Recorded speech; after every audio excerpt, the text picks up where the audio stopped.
Hello students. तो आज हम लोग शुरू करने जा रहे हैं नया chapter Newton's laws of motion, है ना।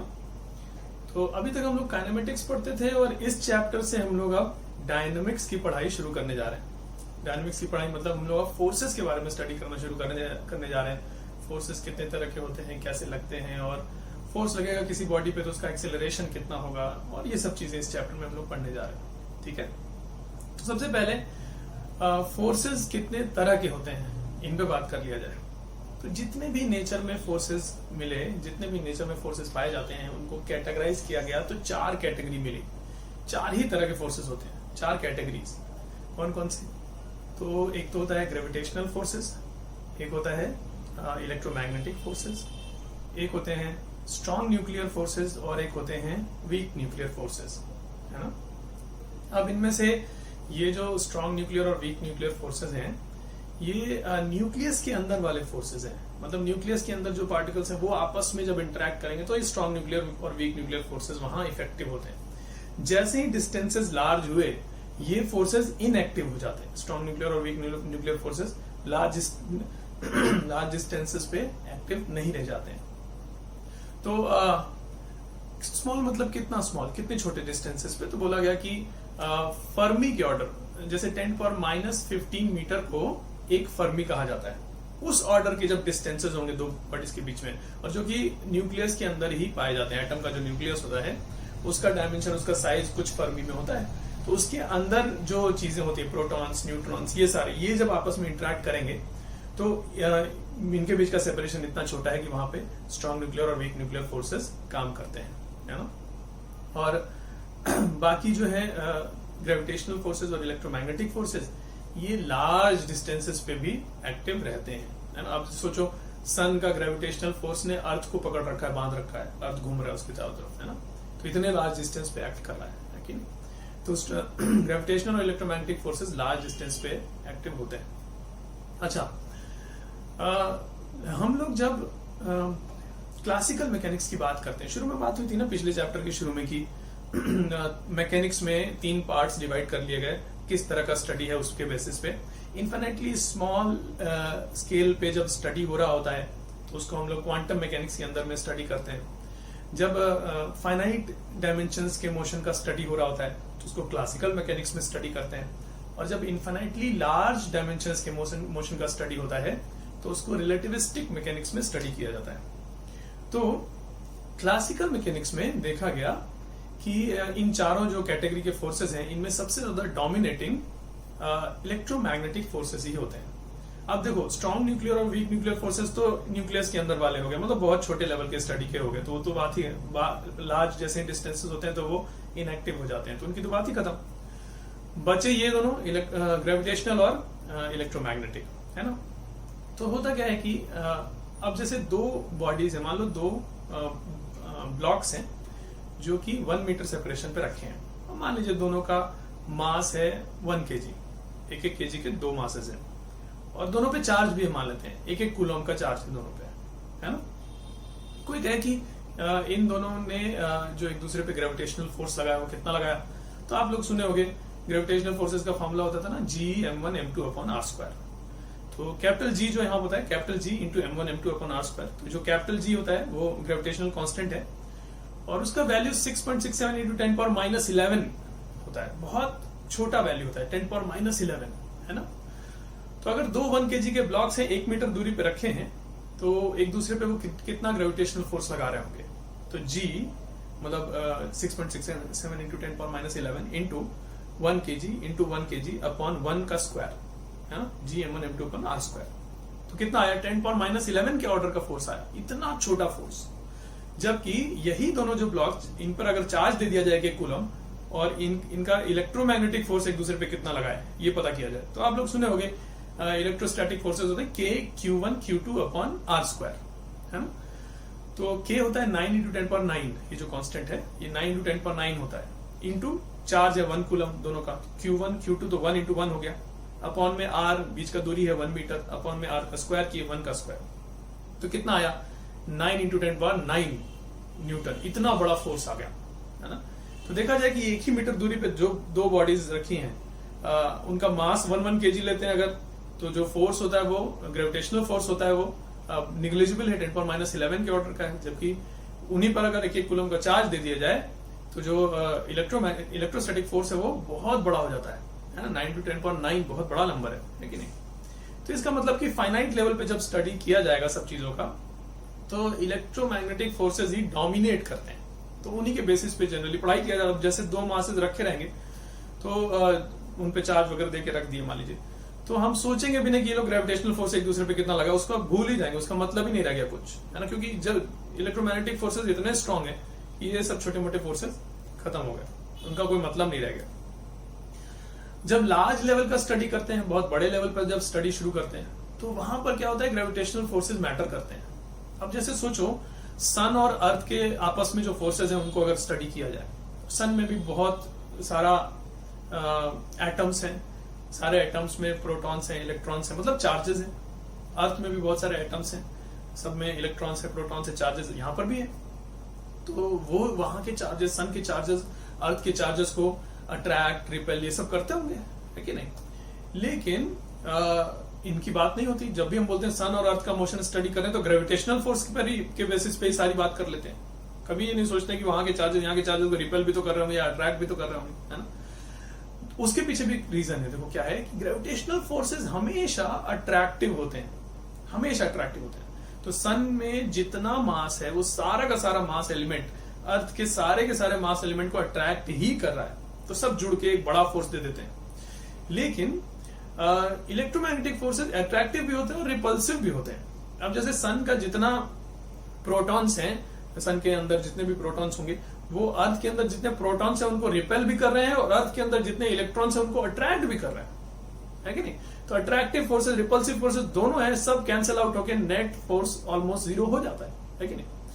तो पॉइंट ये है कि जब लार्ज लेवल का स्टडी करते हैं तो जो फोर्स जिसके बेसिस पे लार्ज लेवल के सारे स्टडीज हम लोग कर रहे होते हैं वो होता है ग्रेविटेशनल फोर्स, है ना। फाइनाइट लेवल का जब स्टडी कर रहे होते हैं तो जो डोमिनेटिंग फोर्स है जिसके बेसिस पे सारा स्टडी कर रहे होते हैं वो होता है इलेक्ट्रोमैग्नेटिक फोर्स। और जब इन्फिनिटली स्मॉल लेवल का स्टडी फोर्स कर रहे होते हैं हम लोग, तो जिन फोर्सेस का नाम लेते हैं, जिन फोर्सेस के बेसिस पे सारी बात होती है, वो होते हैं स्ट्रॉन्ग न्यूक्लियर और वीक न्यूक्लियर फोर्सेस।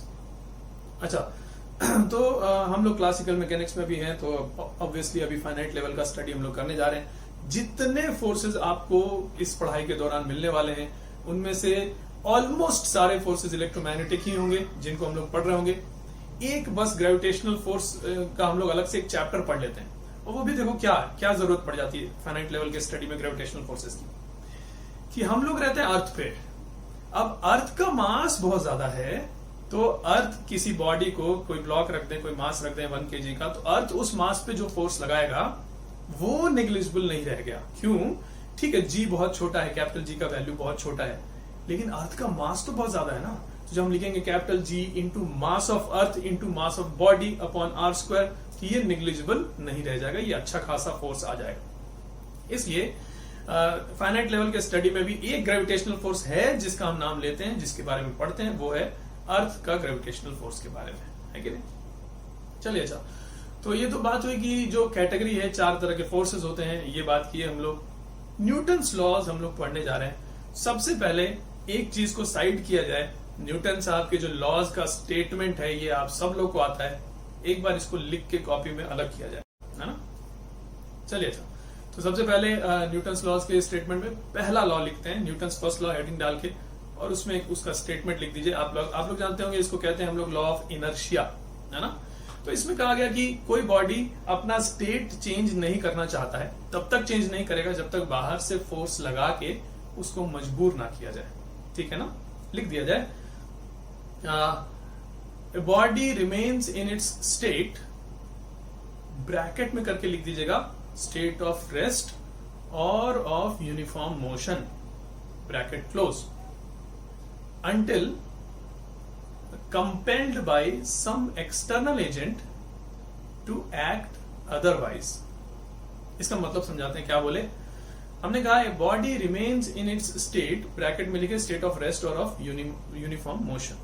वो अपने, कोई भी बॉडी अपने स्टेट में रहता है, चाहे वो उसका स्टेट ऑफ रेस्ट हो या state of uniform motion. Uniform motion कहने का मतलब होता है मोशन विथ कांस्टेंट वेलोसिटी, ठीक है। तो कोई बॉडी अगर रेस्ट पे तो रेस्ट पे रहेगा, अगर कांस्टेंट वेलोसिटी से जा रहा था तो कांस्टेंट वेलोसिटी से जाते रहेगा, है ना। ब्रैकेट क्लोज करके आगे लिखे अंटिल कंपेल्ड बाय, जब तक कि मजबूर ना किया जाए। कंपेल करना मतलब मजबूर करना। Until compressed by some external agent, बाहर के किसी एजेंट या बाहर के किसी फोर्स के द्वारा उसको जब तक मजबूर ना किया जाए अपना स्टेट चेंज करने के लिए, तब तक वो अपना स्टेट चेंज नहीं करता है ना। ये पहला लॉ था उनका। और न्यूटन साहब के लॉज जब आए उस समय पहले की जो फोर्सेस के बारे में जो धारणाएं थी वो बहुत चेंज हो गई न्यूटन साहब के लॉज के आने के बाद से। तो पहले लोग सोचते थे कि फोर्स को ऐसे समझते थे कि किसी बॉडी को अगर चला के छोड़ दें तो वो चलते नहीं रहता है, वो धीरे धीरे रुक जाता है। तो किसी बॉडी को चलाते रहने के लिए फोर्स चाहिए, पहले ऐसा सोचा जाता था। लेकिन न्यूटन साहब ने ये सब बात बदल दी। उन्होंने कहा नहीं, चलाते रहने के लिए या स्टेट मेंटेन रखने के लिए फोर्स नहीं चाहिए, स्टेट को चेंज करने के लिए फोर्स चाहिए। उल्टा बात कह दिए, स्टेट को मेंटेन रखने के लिए फोर्स नहीं चाहिए, स्टेट को चेंज करने के लिए फोर्स चाहिए होता है ना। तो उन्होंने कहा कि अब जैसे वही चीज की किसी चीज को चलाओ तो जाके धीरे धीरे रुक जाता है ना। तो कोई फोर्स तो कोई लगाया नहीं, वो तब जा रहा था, फोर्स तो कोई लगाया नहीं, फिर भी उसका स्टेट चेंज हो रहा है, रुक रहा है धीरे धीरे, है ना। तो न्यूटन साहब ने कहा कि नहीं, ऐसा नहीं है। एक्चुअली जब कोई चीज को चला के छोड़ते हैं तो उस पर फोर्सेज लग रहे हैं, फ्रिक्शन फोर्स लग रहा है, एयर का रेजिस्टेंस है, ये सारी चीजें हैं। ये सारे फोर्सेज लगने की वजह से उसका स्टेट चेंज हो रहा है। इन सारे फोर्सेज के लगने की वजह से उसका वेलोसिटी धीरे धीरे कम होते होते फाइनली जीरो हो रहा है, मतलब वेलोसिटी चेंज कर रहा है, मतलब स्टेट चेंज कर रहा है। तो उन्होंने कहा कि स्टेट को मेंटेन रखने के लिए फोर्स नहीं चाहिए, स्टेट को चेंज करने के लिए फोर्स चाहिए, है ना। पहला लॉ था उनका। फिर सेकंड लॉ में उन्होंने ये बोला, पहले लॉ में तो ये बताया कि स्टेट को चेंज करने के लिए फोर्स चाहिए। दूसरे वाले लॉ में उन्होंने कहा कि भाई फोर्स लगाएंगे तो स्टेट में चेंज जो होगा वो कितना होगा, है ना। तो उसके लिए उन्होंने बड़ा अच्छा एक ऑब्जर्वेशन उनका था जिसको उन्होंने फॉर्मूले फॉर्म में लिख दिया। उन्होंने कहा कि force is directly proportional to rate of change of momentum, है ना। तो ये बात बड़ी इंटरेस्टिंग है, देखो कैसे। तो एक कॉमन सेंस से हम लोग समझा जाए, मान लीजिए कि पहले कोई एक बॉल है ना, कोई एक लाइट बॉल है जो 10 मीटर पर सेकंड से जा रही है ना। और दूसरा एक केस है जिसमें कि बहुत हैवी एक ट्रक है, वो भी 10 मीटर पर सेकंड से जा रहा है, और आपसे कहा जाए दोनों को रोकिए, तो ऑब्वियसली बॉल को रोकने में आपको कम फोर्स लगाना पड़ेगा, ट्रक को रोकने में ज्यादा फोर्स लगाना पड़ेगा। सही बात है कि नहीं। तो मोमेंटम में चेंज तो जैसे ट्रक जो है उसका मास बहुत ज्यादा है तो इसका मोमेंटम ज्यादा चेंज हुआ, मतलब वेलोसिटी में चेंज भले दोनों का सेम है, 10 मीटर पर सेकंड से 0 पे जाना है, लेकिन मोमेंटम में चेंज, मास इनटू वेलोसिटी, तो बॉल का मोमेंटम कम था, है ना। तो बॉल के मोमेंटम में कम ही चेंज करना पड़ा। ट्रक का मोमेंटम बहुत ज्यादा था, इसलिए ट्रक का मोमेंटम में ज्यादा चेंज करना पड़ा, मतलब ज्यादा चेंज करने, मोमेंटम में ज्यादा चेंज लाने के लिए आपको ज्यादा फोर्स लगाना पड़ता है। एक और चीज यही नहीं, ये भी है कि कितनी तेजी से चेंज लाना चाहते हैं, what is the rate of change, उस पर भी डिपेंड करेगा फोर्स। अब जैसे क्या, मान लीजिए एक बॉल है 10 मीटर पर सेकंड से जा रही थी और उसको रोकना है। दो तरीके हैं आपके पास, एक तो आप उसको धीरे धीरे रोकते रोकते 0 तक पहुंचाइए उसकी वेलोसिटी को, और दूसरा कि एकदम से रोक दीजिए। तो ऑब्वियसली एकदम से रोक देने में ज्यादा फोर्स लगाना पड़ेगा आपको, और जब धीरे धीरे रोकना है तो कम ही फोर्स से उसको खींचेंगे, धीरे धीरे जाके रुक जाएगा, है कि नहीं। तो मतलब तेजी से अगर चेंज किया जाए मोमेंटम को तो ज्यादा फोर्स चाहिए, धीरे धीरे चेंज लाया जाए मोमेंटम में तो कम फोर्स चाहिए। तो ये सब बातों से कंक्लूड करके न्यूटन साहब ने अपना सेकंड लॉ दिया कि नेट फोर्स जो लगाया जाएगा बॉडी पे that will be directly proportional to its rate of change of momentum, है ना। सेकंड लॉ लिख दीजिए, स्टेटमेंट लिखिए, net external force applied on a body is directly proportional to its rate of change of momentum, है ना। चलिए sir, 2 laws हुए। और तीसरा लॉ जो कि आप लोग को बड़े अच्छे से याद रहता है, एक्शन रिएक्शन पेयर वाला लॉ, है ना। तो उन्होंने थर्ड लॉ में कहा कि every action has an equal and opposite reaction. एक बार लिख दीजिए, every action has an equal and opposite reaction, ठीक है। अच्छा, तो एक बात यहाँ पे बताना चाहते हैं आपको, यहाँ पर जो एक्शन और रिएक्शन की बात हो रही है ना, तो यहाँ पर एक्शन और रिएक्शन से क्या मतलब है। तो एक्शन और रिएक्शन से मतलब था उनका फोर्स से, है ना।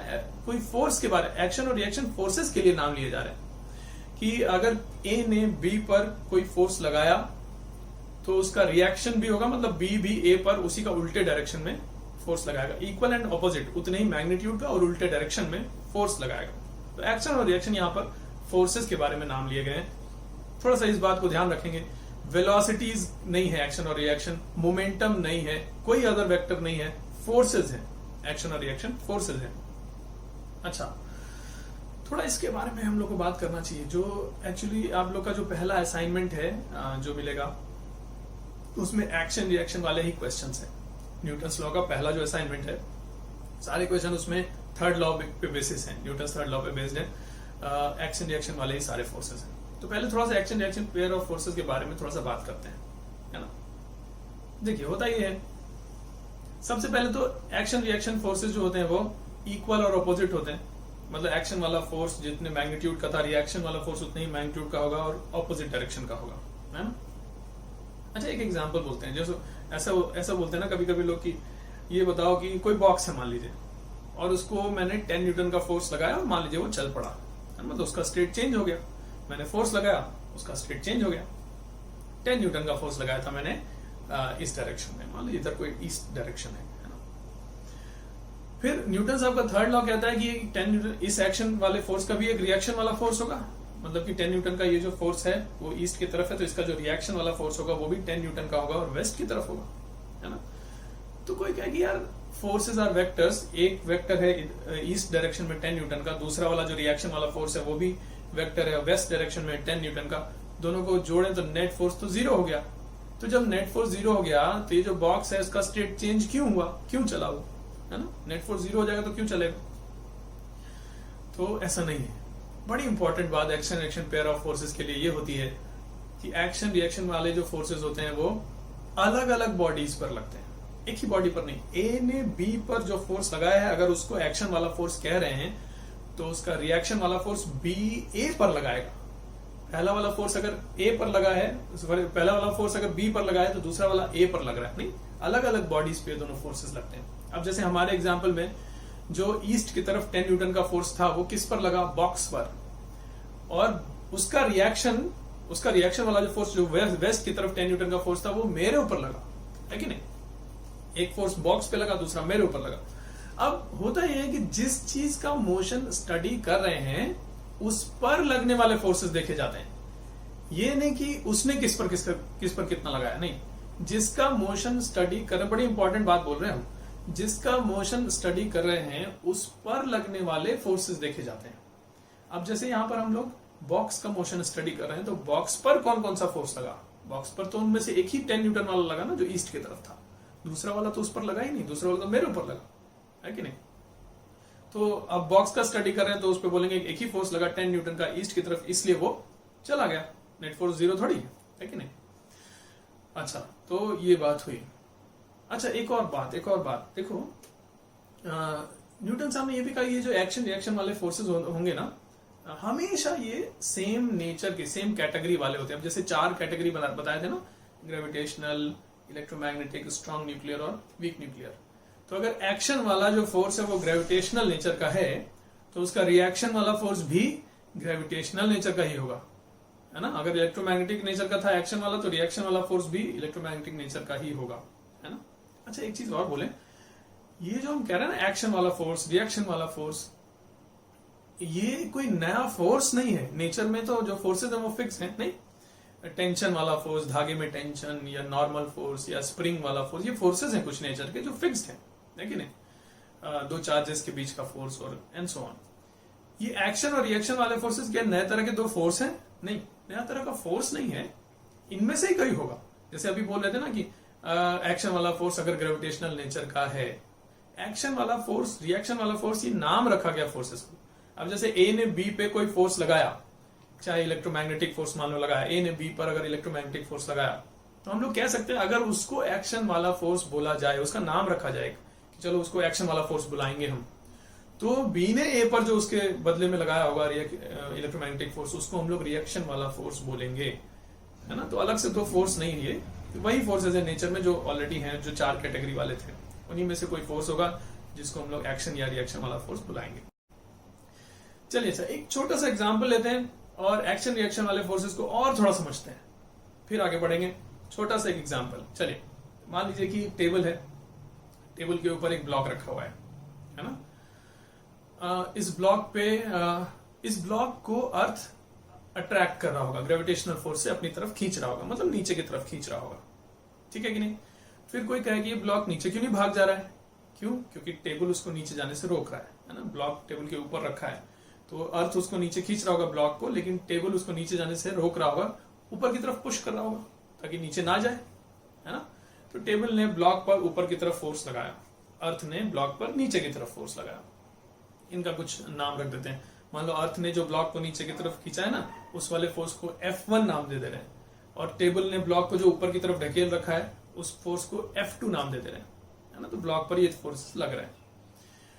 तो अच्छा, इनमें से अगर एक्शन रिएक्शन फोर्सेस पहचानने हो तो देखो क्या कॉमन एक मिस्टेक है जो बच्चे करते हैं, हम बता रहे हैं। ये दोनों जो है F1 और F2, ये आपस में एक्शन और रिएक्शन पेयर्स नहीं है, ठीक है ना। कई बार बच्चे कहते हैं यही एक्शन रिएक्शन पेयर हो गया, एक है उसका उल्टा। नहीं, ये एक्शन रिएक्शन पेयर्स नहीं है ना। जैसे बात हो रही थी, फिर से एक बार बताते हैं क्यों इनको हम कह रहे हैं कि ये दोनों फोर्सेस एक्शन रिएक्शन पेयर नहीं है। होता ये है कि action reaction pair of forces जो होते हैं, देखो अगर ए ने बी पर कोई फोर्स लगाया तो उसका रिएक्शन वाला फोर्स बी ए पर लगाएगा, है ना। जिसने एक्शन वाला फोर्स लगाया है, रिएक्शन वाला फोर्स उसके ऊपर लगेगा, है ना। अब जैसे ब्लॉक पर F1 वाला फोर्स किसने लगाया, अर्थ ने लगाया, तो उसका रिएक्शन वाला फोर्स अर्थ पर लगेगा। दूसरा जो F2 है वो तो ब्लॉक पर लग रहा है, तो ये एक्शन रिएक्शन कैसे हो सकते हैं, है ना। ऑल्सो एक और बात, दोनों सेम नेचर के भी तो नहीं है। एक्शन वाला जो फोर्स है वो ग्रेविटेशनल नेचर का है, जो अर्थ ब्लॉक को नीचे की तरफ खींच रहा है, F1 वाला फोर्स ग्रेविटेशनल नेचर का है।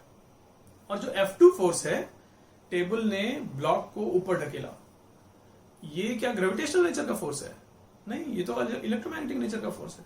अच्छा सोचो, ग्रेविटेशनल फोर्सेस तो हमेशा अट्रैक्टिव होते हैं, तो क्या टेबल जो है वो ब्लॉक को अट्रैक्ट कर रहा है क्या, नहीं, रिपेल कर रहा है, अपने से दूर भगा रहा है, ऊपर भगा रहा है कि नहीं।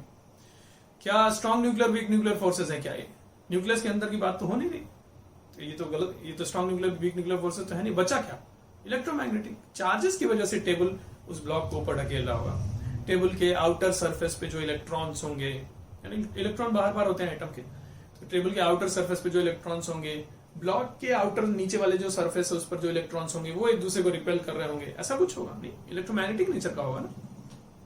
तो हम कह रहे थे कि यार एक्शन रिएक्शन पेयर्स हमेशा सेम नेचर के होते हैं, तो ये F1 और ये F2 तो एक्शन रिएक्शन पेयर नहीं हो सकते, क्योंकि F1 जो है वो ग्रेविटेशनल नेचर का है और F2 इलेक्ट्रोमैग्नेटिक नेचर का है ना। तो ये सब रीजंस हम आपको दे रहे थे कि ये F1 और F2 एक दूसरे का action reaction pair of forces नहीं है। तो फिर अगर कोई पूछे कि फिर एक्शन रिएक्शन वाले फोर्सेस कौन कौन से हैं, तो हम बताते हैं। देखो F1 वाला जो फोर्स था वो अर्थ ने लगाया ब्लॉक के ऊपर नीचे की तरफ, तो इसका जो रिएक्शन होगा वो ब्लॉक लगाएगा अर्थ के ऊपर, अपनी तरफ खींचेगा ऊपर की तरफ, उल्टा। F1 नीचे की तरफ है, ये एक्शन वाला फोर्स अगर इसका नाम रख दें कि इसको बोल रहे हैं एक्शन वाला फोर्स, तो इसका जो रिएक्शन होगा इसका उल्टे डायरेक्शन होगा, ऊपर की तरफ होगा। और कौन लगाएगा किस पर, एक्शन वाला फोर्स अर्थ ने लगाया ब्लॉक पर, तो उसका रिएक्शन वाला फोर्स ब्लॉक लगाएगा अर्थ पर, है कि नहीं। तो ब्लॉक अर्थ को ऊपर की तरफ खींच रहा होगा, इक्वल एंड ऑपोजिट, उतने ही मैग्नीट्यूड ऑफ फोर्स से, है कि नहीं। अच्छा, F2 वाला जो फोर्स था फिर वो किसका एक्शन रिएक्शन पेयर में कहां से बोलेंगे उसको, चलिए उसके बारे में बात करते हैं। F2 वाला फोर्स किसने लगाया, टेबल ने लगाया ब्लॉक के ऊपर, और किस डायरेक्शन में, अपवर्ड डायरेक्शन। अगर उसको एक्शन वाला फोर्स बुला लें तो उसका रिएक्शन वाला फोर्स कौन सा होगा, ब्लॉक लगाएगा टेबल के ऊपर नीचे की तरफ, वो उसका रिएक्शन होगा, है ना। टेबल ने ब्लॉक को ऊपर ढकेला तो ब्लॉक टेबल को नीचे ढकेल रहा होगा, वो एक्शन रिएक्शन पेयर हुए, है कि नहीं। और दोनों ऑब्वियसली इलेक्ट्रोमैग्नेटिक नेचर के हैं। चलो अच्छा, तो ये बात हुई action reaction pair of forces की। वापस से अब हम लोग इस चैप्टर में आगे फोर्सेस के बारे में और पढ़ाई करना शुरू करने जा रहे हैं। हम लोग जैसे अभी बात कर रहे थे, ज्यादातर फोर्सेस जो हैं वो इलेक्ट्रोमैग्नेटिक नेचर के ही हैं। ग्रेविटेशनल फोर्सेस में एक ही अर्थ वाला जो फोर्स है उसके बारे में थोड़ा सा बात कर लेंगे हम लोग। और अच्छा, अभी हम लोग अर्थ ने किसी ब्लॉक पे कितना फोर्स लगाया, ग्रेविटेशनल फोर्स, उसके बारे में थोड़ा सा बात करने जा रहे हैं। लेकिन ग्रेविटेशनल फोर्सेस की कहानी यहाँ पे खत्म नहीं होती है, आगे चल के एक चैप्टर ही आएगा ग्रेविटेशनल फोर्सेस, उसमें थोड़ा और बात किया जाएगा, उसमें ग्रेविटेशनल फोर्सेस के बेसिस पे और थोड़ा डिस्कशंस होंगे। अभी के लिए सिर्फ अर्थ ने किसी ब्लॉक पर या किसी बॉडी पर कितना फोर्स लगाया उसके बारे में बात करने जा रहे हैं। चलिए, तो ग्रेविटेशनल फोर्सेस जैसा आप जानते हैं, 2 पॉइंट मासेस हों अगर m1 और m2 एक दूसरे से r दूरी पे हों, तो वो दोनों एक दूसरे पे जो ग्रेविटेशनल फोर्स लगा रहे होते हैं वो होता है capital G into m1 into m2 upon r², है ना। ये तो बात हो गई। और किधर की तरफ, तो ये अट्रैक्टिव फोर्सेस होते हैं, दोनों एक दूसरे को अपनी तरफ खींच रहे होंगे। m1 और m2 दोनों ही मासेस एक दूसरे को अपनी तरफ खींच रहे होंगे, ठीक है। अब बारी है अर्थ और कोई एक दूसरा बॉडी, कोई ब्लॉक ले लेते हैं, है ना। तो दोनों जो मासेस लिए थे ना m1 m2, उसमें एक जो m1 था उसकी जगह आप सोचो अर्थ आ गया, अर्थ रख दिया वहां पे, और दूसरा जो है m2 था उसकी जगह पे कोई ब्लॉक है, उसका मास स्मॉल m है ना। अर्थ का मास कैपिटल M ले रहे हैं, रेडियस कैपिटल R। तो अब ये दोनों एक दूसरे पे कितना फोर्स लगा रहे होंगे, तो अगेन फॉर्मूला तो वही G m1 m2 upon r² करने वाले हैं, है ना। अब G m1 m2, m1 की जगह पे मास ऑफ अर्थ लिखेंगे, m2 की जगह पे मास ऑफ ब्लॉक लिखेंगे, अपॉन उनके बीच का जो सेपरेशन है r का स्क्वायर, ठीक है। अच्छा, हम लोग फाइनाइट लेवल के मोशन का स्टडी कर रहे हैं, तो जो ब्लॉक का अर्थ के सरफेस से हाइट होगा वो अगर उसको h माने, तो ये जो h होगा वो रेडियस ऑफ अर्थ के कंपैरिजन में बहुत ही छोटा होगा, निग्लिजिबल होगा, है कि नहीं। रेडियस ऑफ अर्थ तो बहुत बड़ा होता है।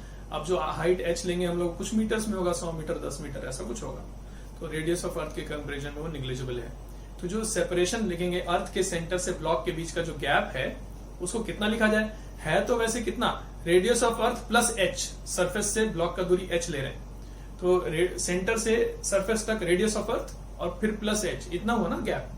लेकिन नहीं, h r के कंपैरिजन में बहुत ही छोटा है, निग्लिजिबल है, इसलिए अर्थ के सेंटर से ब्लॉक का दूरी को हम लोग रेडियस ऑफ अर्थ के बराबर लिख लिया जाएगा। चलिए, तो फोर्स कितना आया, capital G into mass of earth into mass of block upon r², where r is radius of earth, है कि नहीं।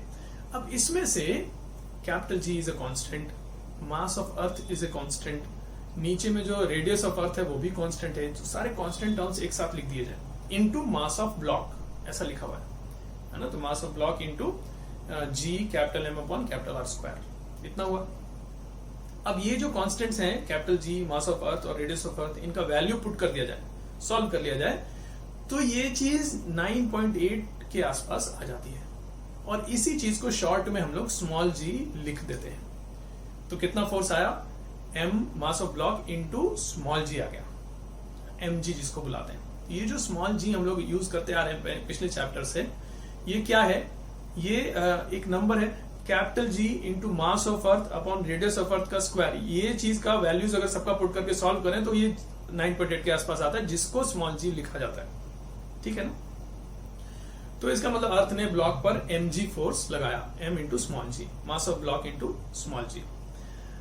और ऑल्सो ये जो ग्रेविटेशनल फोर्सेज हैं, ये दोनों ही एक दूसरे पे लगा रहे थे, ऐसा नहीं कि सिर्फ अर्थ ब्लॉक पे लगा रहा है, ब्लॉक भी अर्थ पे लगा रहा होता है ना, और सेम फोर्स ना G m1 m2 upon r², तो यही फोर्स दोनों ही एक दूसरे पे लगा रहे हैं। अट्रैक्टिव फोर्सेज हैं, दोनों एक दूसरे को अट्रैक्ट कर रहे होते हैं, अपनी अपनी तरफ खींच रहे होते हैं, इतने फोर्स से। अब अर्थ को, जब ब्लॉक को छोड़ा जाता है तो ब्लॉक तो अर्थ की तरफ भाग जाता है। अर्थ क्यों नहीं ब्लॉक की तरफ भाग रहा है, क्योंकि अर्थ पर भी तो उतना ही फोर्स लग रहा है ना। जितना फोर्स अर्थ ने ब्लॉक पर लगाया उतना ही फोर्स ब्लॉक ने अर्थ पर भी लगाया, दोनों खींच रहे हैं एक दूसरे को।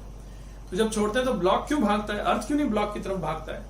तो पॉइंट ये है कि फोर्स दोनों पे भले सेम हो, लेकिन अर्थ का मास बहुत ज्यादा है, तो जो एक्सेलरेशन होगा अर्थ का, फोर्स अपॉन मास, वो नेग्लिजिबल हो जाएगा, है कि नहीं। चलिए, अच्छा, तो केवल ब्लॉक अर्थ की तरफ एक्सेलरेट करता है। चलिए, हम लोग बात करेंगे ये सब जब न्यूटन सेकंड लॉ पढ़ रहे होंगे तब। तो हम लोग बात किए अभी तक ग्रेविटेशनल फोर्सेस, जो mg वाला फोर्स है उसके बारे में बात किए, और एक्शन रिएक्शन पेयर वगैरह सब बात डिस्कस कर लिए। अब यहां से हम लोग इलेक्ट्रोमैग्नेटिक फोर्सेस के बारे में डिस्कशन शुरू करने जा रहे हैं। सबसे पहले हम लोग नॉर्मल फोर्सेस के बारे में बात किया जाएगा। एक टर्म है, एक फोर्स है नॉर्मल फोर्स। फिर धागे के अंदर जो टेंशन फोर्स होता है उसके बारे में बात करेंगे। फिर स्प्रिंग के अंदर जो टेंशन डेवलप होता है, स्प्रिंग को खींचो तो उसके अंदर एक फोर्स डेवलप होता है, उसके बारे में बात करेंगे, एंड सो ऑन। सबसे पहले नॉर्मल फोर्सेस के बारे में बात करने जा रहे हैं, है ना। तो नॉर्मल फोर्सेस क्या होते हैं, तो सोचो कि किसी एक बॉडी को हम ऐसे अगर पुश करें, तो ये जो जिस तरह का फोर्स मैंने लगाया है ये इलेक्ट्रोमैग्नेटिक नेचर का फोर्स है ना।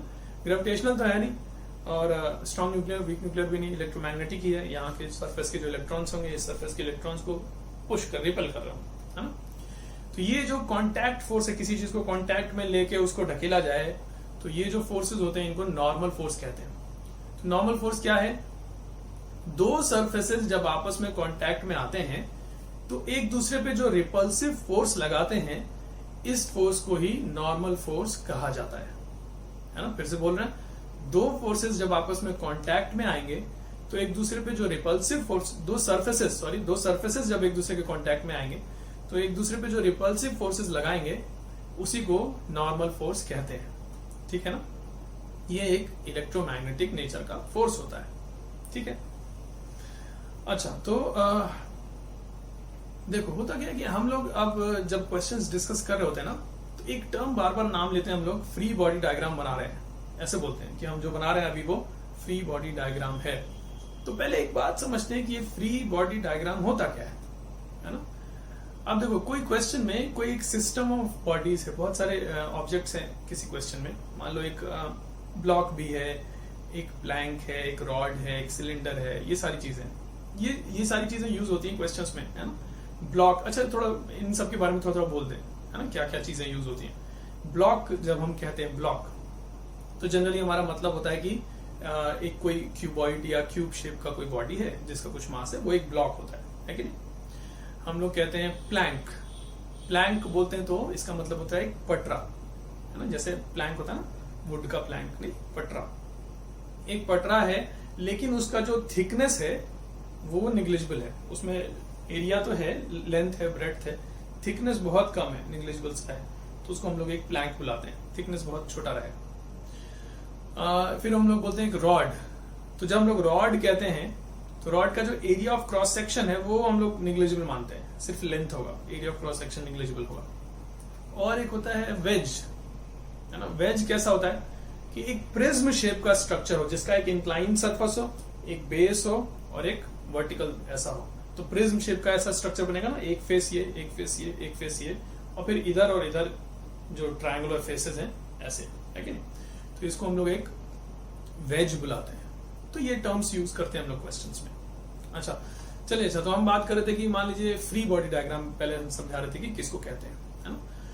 तो लेट अस सपोज कि कोई क्वेश्चन है जिसमें कि ये सब बॉडीज हैं, है ना। अब कोई कहे कि इनमें से मोशन स्टडी करना है आपको स्फेयर का, है ना, जो ये सारी चीजें हैं उनमें से जो स्फेयर था उसका मोशन स्टडी करना।